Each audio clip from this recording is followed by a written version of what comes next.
ಈ ಕಾರ್ಯಕ್ರಮದ ಪ್ರಾಯೋಜಕರು ಗೀತಾಂಜಲಿ ಸಿಲ್ಕ್ಸ್ ಉಡುಪಿ.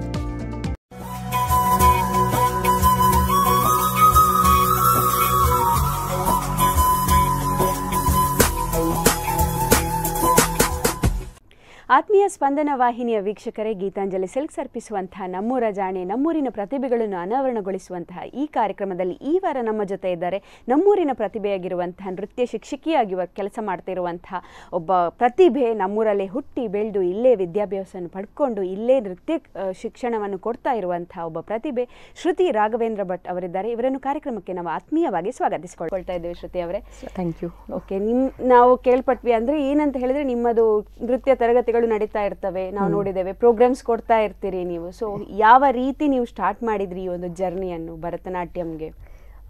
ಜರ್ನಿ ಅಂತ ಹೇಳಿದರೆ ಇದಕ್ಕೆ ಮುಖ್ಯ ಕಾರಣ ನನ್ನ ಅಪ್ಪ ಅಮ್ಮ ಅಂತ ಹೇಳ್ಬೋದು. ಯಾಕಂದರೆ ನನ್ನ ತಾಯಿ ಸ್ವತಃ ಅವರು ಭರತನಾಟ್ಯ ಕಲಾವಿದೆ. ಅಂದರೆ ತುಂಬ ವರ್ಷದ ಹಿಂದೆ ಹುಬ್ಳಿಯಲ್ಲಿ ಕಲಾವಿದರಾಗಿದ್ದರು. ಕಾರಣಾಂತರಗಳಿಂದಾಗಿ ಅವರಿಗೆ ಕಂಟಿನ್ಯೂ ಮಾಡುವಂಥ ಅವಕಾಶ ಸಿಗಲಿಲ್ಲ ಆವಾಗ ಮುಂದುವರಿಸುವಂಥ.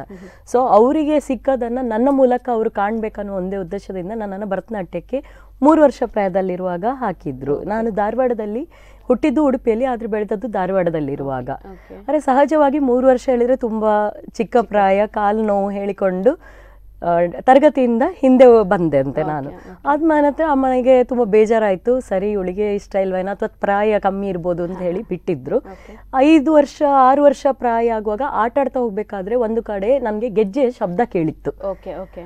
ಅದು ಬಂದಿರುವಂಥ ಕಲೆಯ ಯಾವುದೋ ಕಾರಣದಿಂದಾಗಿ ಆಟ ಆಡ್ತಾ ಇರುವ ಮಗು ನಾನು ಸೀದಾ ಅಲ್ಲಿಗೆ ಹೋದೆ ಅಂತೆ ಕ್ಲಾಸಿಗೆ. ಅಪ್ಪ ಇರಲಿಲ್ಲ, ಅಮ್ಮ ಇರಲಿಲ್ಲ, ಯಾರಿಲ್ಲ, ನಾನು ಒಬ್ಬಳೇ ಹೋಗಿ ಸೇರಿದಂತಹ ಅದೊಂದು ಇದಕ್ಕೆ ಒಂದು ಹಿನ್ನೆಲೆ ನೋಡಿರಿ. ಅದೊಂದು ಕಥಕ್, ಕುಮುದಿನಿ ರಾವ್ ಅಂತ ಹೇಳಿ ಧಾರವಾಡದಲ್ಲಿ ಕಥಕ್ ಕಲಾವಿದೆ ಆಗಿದ್ರು ಅವರು. ಸೊ ಅವರ ಕ್ಲಾಸಿಗೆ ಹೋಗಿ ಭರತನಾಟ್ಯ ಸಹ ಹೇಳಿಕೊಡ್ತಾ ಇದ್ರು. ಖಾಲಿ ಆ ಒಂದು ಗೆಜ್ಜೆ ನಾದ ನನ್ನನ್ನು ಆಕರ್ಷಿಸಿದ್ದು ಅಂತ ಹೇಳ್ಬೋದು. ಅಲ್ಲಿ ಹೋಗಿ ಮತ್ತೆ, ಯಾಕಂದರೆ ಆಗೆಲ್ಲ ಒಬ್ಬೊಬ್ಬರೇ ಆಟ ಆಡಲಿಕ್ಕೆಲ್ಲ ಹೋಗಿ ಬರ್ತಾ ಇರುವಂಥ ಪದ್ಧತಿ ನಾವು ಚಿಕ್ಕದಿರುವಾಗ. ಸೊ ಅಮ್ಮನ ಹತ್ರ ಬಂದು ಗಲಾಟೆ ಮಾಡಿದೆ, ನನಗೆ ಸೇರಬೇಕು ಕ್ಲಾಸಿಗೆ, ನನಗೆ ಅಲ್ಲಿ ಹೋಗಬೇಕು ಅಂತ. ಸೊ ಅಮ್ಮನಿಗೆ ಖುಷಿ ಆಗ್ತಾ ಇತ್ತು. ರೋಗಿ ವಯಸ್ಸಿದ್ದು ಹಾಲು ವೈದ್ಯ ಹೇಳಿದ್ದು ಹಾಲು ಹೇಳುವ ಹಾಗೆ ಆಯಿತು. ಕರ್ಕೊಂಡೋಗಿ ನನ್ನನ್ನು 5 ವರ್ಷ 6 ವರ್ಷ ಪ್ರಾಯದಲ್ಲಿರುವಾಗ ಹಾಕಿದ್ರು. ಅಲ್ಲಿಂದ ನನ್ನ ನೃತ್ಯ ಆರಂಭ ಆಯಿತು, ನೃತ್ಯಾಭ್ಯಾಸ. 2 ವರ್ಷ ಕಥಕ್ಕನ್ನು ಕಲ್ತಿದ್ದೆ ಬೇಸಿಕ್ ಆಗಿ. ನಂತರ ಭರತನಾಟ್ಯಕ್ಕೆ ಒಲವು ಜಾಸ್ತಿ ಆಯಿತು. ಹಾಗಾಗಿ ಅಲ್ಲಿ ಪ್ರಮೋದ ರಾವ್ ಅಂತ ಹೇಳಿದ್ರು, ಪ್ರಮೋದೋಪಾಧ್ಯಾಯ ಅಂತ, ಅವ್ರ ಹತ್ರ ನನ್ನನ್ನು ಭರತನಾಟ್ಯ ಬೇಸಿಕ್ಕಿಗೆ ಅಂತೇಳಿ ಹಾಕಿದ್ರು. ಸೊ ಅಲ್ಲಿ ಜೂನಿಯರ್ ಎಕ್ಸಾಮನ್ನು ಕಂಪ್ಲೀಟ್ ಮಾಡಿಕೊಂಡೆ. ಹಲವಾರು ಪ್ರೋಗ್ರಾಮ್ಗಳಿರ್ಬೋದು, ಸ್ಟೇಟ್ ಲೆವೆಲ್ ಕಾಂಪಿಟೇಷನ್ಸ್ ಎಲ್ಲ ಆ ಪ್ರಾಯದಲ್ಲಿ ಕೊಟ್ಟಿದ್ದೇನೆ. ನಂತರ ಅಲ್ಲಿಂದ ನಾವು ಉಡುಪಿಗೆ ಶಿಫ್ಟ್ ಆಯಿತು ಕಾರಣಾಂತರಗಳಿಂದಾಗಿ.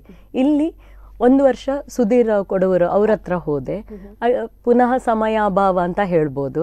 ಹಾಗಾಗಿ ರಾಧಾಕೃಷ್ಣ ತಂತ್ರಿಗಳ ಹತ್ರ ನಾನು ಸೀನಿಯರ್ ಅಭ್ಯಾಸಕ್ಕೆ ಅಂತ ಹೇಳಿ ಸೇರಿಕೊಂಡೆ ಅಲ್ಲಿ. ಆದರೆ ತುಂಬ ಸ್ವಲ್ಪ ಕಷ್ಟ ಆಯ್ತು. ಯಾಕಂದ್ರೆ ನಾವು ಅಲ್ಲಿ ಕಲಿತ ಪದ್ಧತಿಗೂ ಊರಿಂದ ಊರಿಗೆ ಜನರೇಷನ್ ಇಂದ ವರ್ಷಗಳ ಮಧ್ಯದಲ್ಲಿ ಅನೇಕ ರೀತಿಯ ಬದಲಾವಣೆಗಳಿತ್ತು. ಅದಕ್ಕೆ ಹೊಂದಿಕೊಳ್ಳಿಕ್ಕೆ ಸ್ವಲ್ಪ ಕಷ್ಟ ಆಯಿತು. ನಮ್ಮ ಡ್ಯಾನ್ಸಲ್ಲಿ ಹೇಗೆ ಹೇಳಿದರೆ, ಯಾರೇ ಹೊಸ ಮಗು ಬರಲಿ, ಎಷ್ಟೇ ಕಲ್ತು ಬಂದಿರಲಿ, ಪುನಃ ಅವರ ಕ್ಲಾಸಿನ ಪದ್ಧತಿ, ನಾವು ಫಸ್ಟ್ ಸ್ಟೆಪ್ ತಟ್ಟಡು ಅಂತ ಹೇಳ್ತೇವೆ, ಪ್ರಾರಂಭದ ಹೆಜ್ಜೆ, ಅಲ್ಲಿಂದ ಕಲ್ತುಕೊಂಡೇ ಮುಂದೆ ಬರಬೇಕು. ಸೊ ನನಗೆ ಪ್ರತಿಯೊಂದು 4-5 ಗುರುಗಳಾಗುವಾಗ ಮೊದಲಿಂದವೇ ಕಲ್ತ್ಕೊಂಡು ಬರಬೇಕಾಯಿತು. ಆದರೆ ದೇವರ ದಯ ಸ್ವಲ್ಪ ಬೇಗ ಕಲಿಯುವಂಥ ಒಂದು ಅವಕಾಶ ಸಿಕ್ಕಿತ್ತು. ನಂತರ ರಾಧಾಕೃಷ್ಣ ತಂತ್ರಿ ವೀಣಾ ಸಾಮ್ಗ ಅವರಲ್ಲಿ ನಾನು ಸೀನಿಯರ್ ಅಭ್ಯಾಸವನ್ನು ಮಾಡಿದೆ. ತದನಂತರದಲ್ಲಿ ಇಲ್ಲಿ ವಿದುಷಿ ಪ್ರತಿಮಾ ಕಿರಣ್, ವಿದುಷಿ ಪ್ರವೀಣ ಮೋಹನ್ ಅಂತೇಳಿ ಉಡುಪಿ ಕಲಾನಿಧಿ ಅನ್ನುವಲ್ಲಿ ಅವರದ್ದು ಡ್ಯಾನ್ಸ್ ಸ್ಕೂಲ್ ಇದೆ. ನನ್ನನ್ನು ಚಿಕ್ಕ ಮಗುವಿಂದ ನೋಡಿದಂತಹ ಒಂದು ಒಡನಾಟ ಇತ್ತು ನಮ್ಮ ತಂದೆ ತಾಯಿಯವರಿಗೆ. ಅವರು ವಿದ್ವತ್ ಮುಗಿಯುವುದಕ್ಕೆ ಸರಿಯಾಗಿ ನನ್ನ ಸೀನಿಯರ್ ಹಂತ ಮುಗೀತು. ನಂತರ ಅವರು ಮಾತಾಡಿದ ನಂತರ ನನ್ನ ತಂದೆಯವರು ಅಲ್ಲಿಗೆ ನನ್ನನ್ನು ಕ್ಲಾಸಿಗೆ ಹಾಕಿದರು. ನಂತರ ವಿದ್ವತ್ ಅನ್ನುವಂಥ ಒಂದು ಏನು ಕ್ವಾಲಿಫಿಕೇಷನ್ ಉಂಟು ನಮ್ಮ ಡ್ಯಾನ್ಸಲ್ಲಿ, ಸೊ ಆ ಗುರುಗಳ ಹತ್ರ ನಾನು ಮುಗಿಸ್ಕೊಂಡೆ. ಗುರುಗಳು ಕೇವಲ ಎಕ್ಸಾಮಿಗೆ ಸಂಬಂಧಪಟ್ಟದ್ದು ಮಾತ್ರ ಅಲ್ಲ, ಅದರದ್ದು ಹಿನ್ನೆಲೆ ಆಗಿರ್ಬೋದು, ಯಾವ ರೀತಿ ನಾವು ಕಲಿಸಬೇಕಾಗ್ತದೆ, ತುಂಬ ಅನೇಕ ವಿಷಯಗಳನ್ನು ನನಗೆ ಹೇಳಿಕೊಟ್ರು ನನ್ನ ಗುರುಗಳು. ಸೊ ಅಲ್ಲಿಂದ ನನ್ನ ಒಲವು ಕೇವಲ ಸ್ಟೇಜ್ಗೆ ಸೀಮಿತ ಆಗಿದ್ದು, ಒಂದು ಕ್ಲಾಸ್ ಮಾಡಬೇಕು ಅನ್ನುವಂಥ ಒಂದು ಇಂಟ್ರೆಸ್ಟ್ ಬಂತು. ಹಾಗಾಗಿ ಡ್ಯಾನ್ಸ್ ಜರ್ನಿ ಸ್ಟೂಡೆಂಟಿಂದ, ಒಂದು ಶಿಷ್ಯೆಯಿಂದ ಗುರು ಅಂತ ಹೇಳಿ ಒಂದು ಮಾರ್ಪಾಡು ಆಯಿತು, ಬದಲಾಯಿತು ಅಷ್ಟೇ. ಓಕೆ, ನೀವು ಹೇಳಿದ್ರಿ ಧಾರವಾಡ ಆಗಿರ್ಬೋದು ಅಥವಾ ಇನ್ನಿತರ ಕಡೆಗಳಲ್ಲಿ ಯಾರ್ಯಾರು ಬೇರೆ ಬೇರೆ ಗುರುಗಳ ಒಟ್ಟಿಗೆ ನೀವು ಕಲ್ತಿರುವಂತದ್ದು. ಸೊ ನೀವು ಹೇಳಿದ್ರಿ ಅದೊಂದು ಹೊಸ ರೀತಿಯ ಅನುಭವವನ್ನೇ ಕೊಟ್ಟಿತ್ತು. ತುಂಬಾ ಅದು ಯಾವ ರೀತಿ ಕೋಪ್ ಅಪ್ ಮಾಡಿದ್ರಿ ಆ ಸಮಯದಲ್ಲಿ? ಯಾಕಂತ ಹೇಳಿದ್ರೆ ಆ ಏಜ್ ಅಲ್ಲಿ ತುಂಬಾ ಕಷ್ಟ ನಿಜ ಹೇಳ್ಬೇಕಂದ್ರೆ. ಸೊ ಯಾವ ರೀತಿ ಕೋಪ್ ಅಪ್ ಮಾಡಿದ್ರಿ? ಕೋಪ್ ಅಪ್ ಅಂತ ಹೇಳಿದ್ರೆ ಆ ಪ್ರಾಯ ನಮ್ಗೆ ಹೇಗಿತ್ತು ಹೇಳಿದ್ರೆ, ಈಗದಾಗೆ ಯಾವುದೇ ಯೂಟ್ಯೂಬ್ ಆಗ್ಲಿ ಯಾವುದೇ ಎಕ್ಸ್ಟ್ರಾ ಗೆಜೆಟ್ಸ್ ಆಗ್ಲಿ ಏನೂ ಇರ್ಲಿಲ್ಲ. ನಾವು ಈಗಕ್ಕೂ ಮಕ್ಕಳಿಗೆ ಹೇಳುವ ಪದ್ಧತಿ ಉಂಟು. ಒಂದು ಏನಾದ್ರೂ ನಾವು ಕ್ಲಾಸಲ್ಲಿ ಕಲ್ತು ಬಂದ್ರೆ ಅದನ್ನ ನೆನ್ಪಿಡ್ಬೇಕಂತಾದ್ರೆ ನಾವು ಅದರಲ್ಲಿ ಭರತನಾಟ್ಯದಲ್ಲಿ ರೇಖಾಚಿತ್ರ ಅಂತ ಹೇಳಿ ಹಾಕ್ತೇವೆ, ಕಡ್ಡಿ ಮನುಷ್ಯ ಅಂತ ಹೇಳ್ಬೋದು ನಾವು. ಈಗದು ಬರೇಲಿ ಆರ್ಟ್ ಹಾಗೆ ಹೇಳ್ತಾರೆ. ಆ ತರ ಕಡ್ಡಿ ಚಿತ್ರದಲ್ಲಿ ನಾವು ಬರ್ದು ಇಡ್ತಾ ಇದ್ವಿ ಮನೆಯಲ್ಲಿ. ಅಂದ್ರೆ ಈಗ ತಟ್ಟಡು ನಾಟಡು ಹೇಳಿದ್ರೆ ಕಾಯಿಯನ್ನ ಹೀಗೆ ಮಾಡ್ತೇವೆ. ಒಂದೊಂದು ಅಡವು ಸ್ಟೆಪ್ಪಿಗೆ ಸಹ ಒಂದೊಂದು ನಾಟ್ಯರಂಭ ಅಂತ ಹೇಳುವಂತ ಒಂದು ಪೋಸ್ಚರ್ ಇರ್ತದೆ. ಅದನ್ನ ನಾವು ಯಾವ್ದಂತ ಗೊತ್ತಾಗ್ಬೇಕಾದ್ರೆ ಮನವರಿಕೆ ಮಾಡ್ಕೊಳ್ಳಿಕ್ಕೆ ಮನೆಗೆ ಬಂದು ಬರ್ದಿಡ್ತಾ ಇದ್ವಿ. ಹಾಗೆ ಆ ತರ ಮಾಡಿ ಮಾಡಿ ಕಲ್ತಿದ್ದು. ಮತ್ತೆ ಆ ಏಜ್ ಅಲ್ಲಿ ಏನಂತ ಹೇಳಿದ್ರೆ ಡ್ಯಾನ್ಸಿಗಿನ ಆ ಡೆಡಿಕೇಶನ್ಗಿಂತ ಜಾಸ್ತಿ ಸ್ವಲ್ಪ ಫ್ರೆಂಡ್ಸ್ ಎಲ್ಲ ಒಟ್ಟಿಗೆ ಮಿಂಗಲ್ ಆಗ್ಬೇಕು, ಮತ್ತೆ ಅದ್ರೊಟ್ಟಿಗೆ ವಿದ್ಯಾಭ್ಯಾಸ ಸಮೇತ ಇತ್ತು ನಮ್ಗೆ. ಹಾಗಾಗಿ ಎಲ್ಲ ಒಟ್ಟಿಗಾಯ್ತು. ಬಟ್ ಅದು ನಾ ಹೇಳಿದೆಲ್ಲ, ಇದಕ್ಕೆ ಎಲ್ಲದಕ್ಕೂ ಕಾರಣ ತಂದೆ ತಾಯಿಗಳು. ನಮಗೆ ಸ್ವಲ್ಪ ಇಂಟ್ರೆಸ್ಟ್ ಕಮ್ಮಿ ಆದ್ರೆ ಸಹ ಅವರು ನನ್ನನ್ನು ತುಂಬ ಕೋಪ್ ಅಪ್ ಮಾಡಿದ್ದಾರೆ. ಅಂದರೆ ಎಲ್ಲಿ ಸಹ ನನಗೆ ಇಂಟ್ರೆಸ್ಟ್ ಡೌನ್ ಆಗಲಿಕ್ಕೆ ಬಿಡಲೇ ಇಲ್ಲ. ನನ್ನ ಅಪ್ಪ ಅಮ್ಮ ಎಲ್ಲಿವರೆಗೆ ಅಂತ ಹೇಳಿದರೆ ಎಲ್ಲ ಈಗ ಡಾಕ್ಟರ್ ಇಂಜಿನಿಯರ್ ಹಾಗೆ ಹೋಗಬೇಕು ಅಂತ ಹೇಳಿ ಸಹಜ. ಈಗ ನಾವು ಸಮೇತ ನಮ್ಮ ಮಕ್ಕಳಿಗೆ ಅದೇ ರೀತಿ ಹೇಳುವಂಥದ್ದು. ಬಟ್ ಅವರು ಯಾವುದೇ ರೀತಿಯಲ್ಲಿ ನನಗೆ ವಿದ್ಯಾಭ್ಯಾಸದಲ್ಲಿ ಪ್ರೆಷರ್ ಅಂತ ಹಾಕಲಿಲ್ಲ. ಮೇಯ್ನ್ ಅದೊಂದು ರೀಸನ್ ಆಯಿತು ನನಗೆ. ಯಾಕಂದರೆ ಎಲ್ಲಿಯೂ ಮಾರ್ಕಲ್ಲಿ ಹಿಂದೆ ಉಳಿದದಂತ ಹೇಳಿಲ್ಲ, ಟ್ಯೂಷನ್ಸೇ ಹೋಗಲೇಬಾರ್ದು ಅಂತ ಅದೊಂದು ತುಂಬ ಕಡ್ಡಾಯ ಚಿಕ್ಕದಿಂದ ನನಗೆ. ಯಾವುದೇ ರೀತಿ ಎಕ್ಸ್ಟ್ರಾ ಕೋಚಿಂಗ್ ಆಗಲಿ ಟ್ಯೂಷನ್ ಆಗಲಿ ಹಾಕೋದಿಲ್ಲ, ನಿನ್ನನ್ನು ಒಂದೇ ರೀತಿಯಲ್ಲಿ ಓದ್ಕೊಂಡು ಹೋಗಬೇಕು ಅಂತ ಹೇಳಿ ಅದೊಂದಿತ್ತು. ಸೊ ಅದೊಂದು ನಮಗೆ ತಲೆಯಲ್ಲಿತ್ತು. ಏನೇ ಇದ್ರೂ ಸ್ಕೂಲಲ್ಲಿ ಕಲ್ತದ್ದು ಮಾತ್ರ ನಮಗೆ, ಎಕ್ಸ್ಟ್ರಾ ನಮಗೆ ಸಿಕ್ಕೋದಿಲ್ಲ. ಹಾಗಾಗಿ ಬೈ ಆಟೋಮೆಟಿಕ್ ನಮಗೆ ಸ್ಕೂಲಲ್ಲಿ ವಿದ್ಯಾಭ್ಯಾಸಕ್ಕೆ ಯಾವುದೂ ತೊಂದರೆ ಆಗಲಿಲ್ಲ. ಎಕ್ಸ್ಟ್ರಾ ಉಳಿದ ಸಮಯನ ನಾವು ಬೇರೆ ಯಾವುದಕ್ಕೂ ಯುಟಿಲೈಸ್ ಮಾಡ್ತಾ ಇರಲಿಲ್ಲ. ಒಂದ ಶಾಲೆ ಒಂದ ಡ್ಯಾನ್ಸ್, ಇದು ಎರಡರ ಮಧ್ಯೆ ನಮಗೆ ಬ್ಯಾಲೆನ್ಸ್ ಆಗಿ ಹೋಗ್ತಾ ಇತ್ತು. ಹಾಗಾಗಿ ಮತ್ತೆ ನಂಗೆ ಎಲ್ಲ ಒಳ್ಳೆ ಗುರುಗಳೇ ಸಿಕ್ಕಿದ್ದಾರೆ. ಹತ್ರ ನಂಗೆ ಇಷ್ಟು ಒಂದು 7 ಗುರುಗಳ ಹತ್ರ ಕಲ್ತಿದ್ದೇನೆ ನಾವು ಒಟ್ಟಾಗಿ. ಸೊ ಎಲ್ಲರ ಹತ್ರನೂ ತುಂಬ ವಿಷಯ ಕಲ್ತಿದ್ದೇವೆ.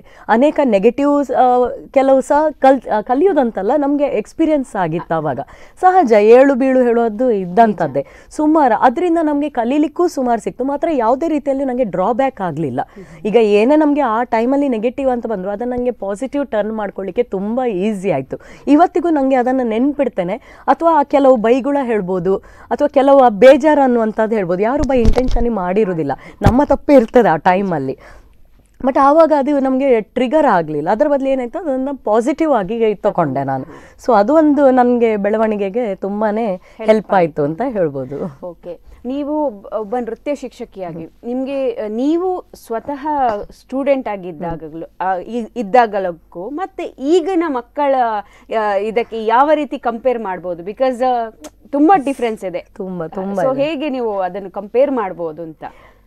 ಕಂಪೇರ್ ಅಂತ ಹೇಳಿದರೆ ನಾನು ಆದಷ್ಟು ಮಕ್ಕಳಿಗೆ ಹೇಳ್ತಾ ಇರ್ತೇವೆ, ನಾವು ಮುಂಚೆ ಒಂದು ಏನು ಕಷ್ಟ ಬಿಟ್ಟು ಕಲ್ತಿದ್ದೇವೆ ಆ ಕಷ್ಟ ಈಗ ನಮ್ಮ ಮಕ್ಕಳಲ್ಲಿ ಕಾಣುವುದಿಲ್ಲ. ಈಗ ನಾವು ನಮ್ಮ ಸ್ವಂತ ಮಕ್ಕಳನ್ನೇ ಇರ್ಬೋದು. ಯಾಕಂದ್ರೆ ಈಗ ನಾವು ಆವಾಗ ಅಂತ ಹೇಳಿದರೆ ಶಾಲೆ ಮುಗಿಸಿ ಶಾಲೆ ಒಂದು ಕಡೆ ಆದರೆ ನಮ್ಮದು ಡ್ಯಾನ್ಸ್ ಸ್ಕೂಲ್ ಒಂದು ಕಡೆ, ಅಲ್ಲಿಂದ ಹೋಗಬೇಕಾದ್ರೆ ಮನೆಗೆ ಬಂದು ಇನ್ನೊಂದು ಹೋಗುವಷ್ಟು ನಮಗೆ ಟೈಮು ಇಲ್ಲ, ಮತ್ತು ಸ್ವಲ್ಪ ಹಣದ ಅಭಾವ ಸಹ ಇರ್ತಿತ್ತು ಆವಾಗ. ಮೇಯ್ನ್ ಸಮಯದ ಅಭಾವ ಇರ್ತಿತ್ತು. ಯಾಕಂದರೆ ಸ್ಕೂಲಲ್ಲಿಯೂ ಇರು, ಅಲ್ಲಿದ್ದು ಆ್ಯಕ್ಟಿವಿಟೀಸನ್ನು ಮಾಡಿ ಸ್ಪೋರ್ಟ್ಸಲ್ಲಿ ಸಹ ಇರ್ತಿದ್ವಿ. ಹಾಗೆಲ್ಲಾಗಿ ಹೋಗುವಾಗ ಅಲ್ಲಿ ಒಂದು ಡೈರೆಕ್ಟ್ ಬಸ್ಸು ಇರ್ತಿತ್ತು. ಆ ಬಸ್ಸಿಗೆ ಹೋದರೆ ಹಣ ಕಮ್ಮಿ ಅಂತ ಹೇಳಿ, ಟೈಮ್ ಸೇವ್ ಆಗ್ತದಂತ ಖಾಲಿ ಕೂತ್ಕೊಳ್ಳುವಂಥ ಗೌರ್ಮೆಂಟ್ ಬಸ್ ಅದು. ಬಹುಶಃ ಅವರು ಚಾಗಿ ಹೋಗ್ತಿದ್ರೆ ಡ್ರೈವರ್. ಈಗ ಖಂಡಿತ ಯಾರು ಮಕ್ಕಳನ್ನ ಕಳಿಸೋದಿಲ್ಲ ಅಂತ ಟೈಮ್. ಅವಾಗಷ್ಟು ಈಗಿನಷ್ಟು ಒಂದು ಹೆದರಿಕೆ ಸಹ ಇರಲಿಲ್ಲ. ಈಗ ಸ್ವಲ್ಪ ಸೇಫ್ಟಿ ಕಮ್ಮಿ ಅಂತ ಹೇಳ್ಬೋದು. ಯಾರು ಇದನ್ನ ರಿಸ್ಕ್ ತಗೊಳ್ಳೋದಿಲ್ಲ. ನಾವೇನು ಮಾಡ್ತಿತ್ತು, ಅಲ್ಲಿ ಕೂತ್ಕೊಂಡು ಅಮ್ಮ ಡಬ್ಬಿಯಲ್ಲಿ ಕೊಟ್ಟಂಥದ್ದು ಏನಾದರೂ ಒಂದು ಸ್ನ್ಯಾಕ್ಸನ್ನು ತಿಂದು ಖಾಲಿ ಬಸ್ಸಲ್ಲಿ ಕೂತ್ಕೊಂಡು ಅವಾಗದ್ದು ಏನು ಹೋಮ್ವರ್ಕ್ ನೋಟ್ಸ್ ಎಲ್ಲ ಕೊಟ್ಟಿದ್ದಾರೆ ಆ ಅರ್ಧ ಗಂಟೆ ಸಮಯದಲ್ಲಿ ಮುಗಿಸಿ ಮತ್ತೆ ಬಸ್ಸಿನವರು ಹೊರಟ ಮೇಲೆ ಎಲ್ಲರನ್ನ ಕರ್ಕೊಂಡು ಹೋಗುವಾಗ ನಮ್ಮನ್ನು ಕ್ಲಾಸಿಗೆ ಬಿಟ್ಟು ಆಮೇಲೆ ಅಮ್ಮ ಕರ್ಕೊಂಡು ಹೋಗ್ಲಿಕ್ಕೆ ಬರುವಂಥದ್ದು. ಹತ್ರ 8-8:30 ಆಗ್ತಿತ್ತ ನಾವು ಬಹುಶಃ ನಮಗೆ ಈಗ ನೋಡುವಾಗ. ನಂತರ ಅಲ್ಲಿಂದ ಎಷ್ಟೋ ಕಿಲೋಮೀಟರ್ ದೂರದವರೆಗೆ ಪುನಃ ನಡ್ಕೊಂಡು ಹೋಗಬೇಕಿತ್ತು. ನಂತರ ಮನೆಗೆ ಹೋದ ಮೇಲೆ ಏನೇ ಇದ್ರೂ ಮಾರನೇ ದಿನದ್ದು ಎಕ್ಸಾಮ್ ಇದ್ದೆಲ್ಲ ತಯಾರಿ, 12 ಗಂಟೆವರೆಗೆ ರಾತ್ರಿ ಓದಲಿಕ್ಕೆ ಸಿಗ್ತಾ ಇದ್ದಂಥದ್ದು. ಅಂದರೆ ನಾ ಹೇಳಿದೆಲ್ಲ, ಯಾವುದೇ ರೀತಿಯಲ್ಲೂ ಕ್ಲಾಸಿಗಾಗಲಿ ಸ್ಕೂಲಿಗಾಗಲಿ ಕಾಂಪ್ರಮೈಸ್ ಹೇಳೋದಿರಲಿಲ್ಲ. ಎಲ್ಲರೂ ಬೇಕು ಹೇಳಿದರೆ ಮಾಡಲೇಬೇಕು ಹೇಳಿ. ಬಟ್ ಇದು ನಮಗೆ ಈಗದ್ದು ಮಕ್ಕಳಲ್ಲಿ ತುಂಬ ಕಮ್ಮಿ ಕಾಣ್ತದೆ. ಇಲ್ಲ ಹೇಳುದಿಲ್ಲ, ಯಾಕಂದ್ರೆ ತುಂಬಾ ಪೇರೆಂಟ್ಸ್ ಕೆಲವರೆಲ್ಲ ಇದ್ದಾರೆ, ಮತ್ತೆ ಕೆಲವು ಮಕ್ಕಳು ತುಂಬಾ ಡೆಡಿಕೇಟೆಡ್ ಆಗಿದ್ದಾರೆ. ಈಗ ನಮ್ಮ ಕ್ಲಾಸಲ್ಲಿ ಇರ್ಬೋದು, ಹೊರಗಿನ ಕ್ಲಾಸ್ಗಳಲ್ಲಿ ನೋಡುವಾಗ ತುಂಬಾ ಖುಷಿ ಆಗ್ತದೆ ಮಕ್ಕಳನ್ನ. ಯಾಕಂದ್ರೆ ಎಲ್ಲ ಮಕ್ಕಳು ಒಂದೇ, ಆರ್ಟ್ ಯಾರು ಕಲಿತಾರೆ ಎಲ್ಲರೂ ನಮ್ಗೆ ಒಂದೇ ಲೆಕ್ಕ. ನನ್ನ ಕ್ಲಾಸ್ ಬೇರೆ, ಅವಳ ಕ್ಲಾಸ್ ಬೇರೆ, ಅದೆಲ್ಲ ಕಾಂಪಿಟೇಷನ್ ಬರುದೇ ಇಲ್ಲ. ಸೊ ಕೆಲವು ಮಕ್ಕಳಿದ್ದಾರೆ, ಇಲ್ಲ ಹೇಳುದಿಲ್ಲ, ಆದ್ರೆ ಒಂದು 20-30% ಮಕ್ಕಳು ಕಾಣ್ಬೋದು ಅಷ್ಟೇ. ಉಳಿದವರು ಏನಾಗಿದೆ ಹೇಳಿದ್ರೆ, ಫಸ್ಟ್ ಎಜುಕೇಶನ್ ಬೇಡ ಹೇಳುದಿಲ್ಲ, ಬೇಕು, ವಿದ್ಯಾಭ್ಯಾಸ ಕಂಪಲ್ಸರಿ ಬೇಕೆ.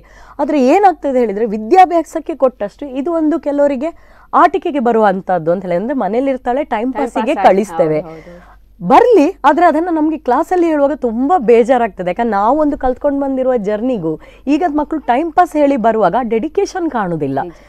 ಯಾಕಂದ್ರೆ ನಮ್ಗೆ ಏನಾಗ್ತದೆ, ಎಲ್ಲ ಮಕ್ಕಳು ಒಂದೇ ಲೆಕ್ಕ ಕಲಿಬೇಕು, ಒಂದೇ ಲೆಕ್ಕದಲ್ಲಿ ಮುಂದೆ ಹೋಗ್ಬೇಕು ಅನ್ನೋಂಥ ಆಸೆ ಪ್ರತಿಯೊಂದು ಟೀಚರಿಗೂ ಇರ್ತದೆ.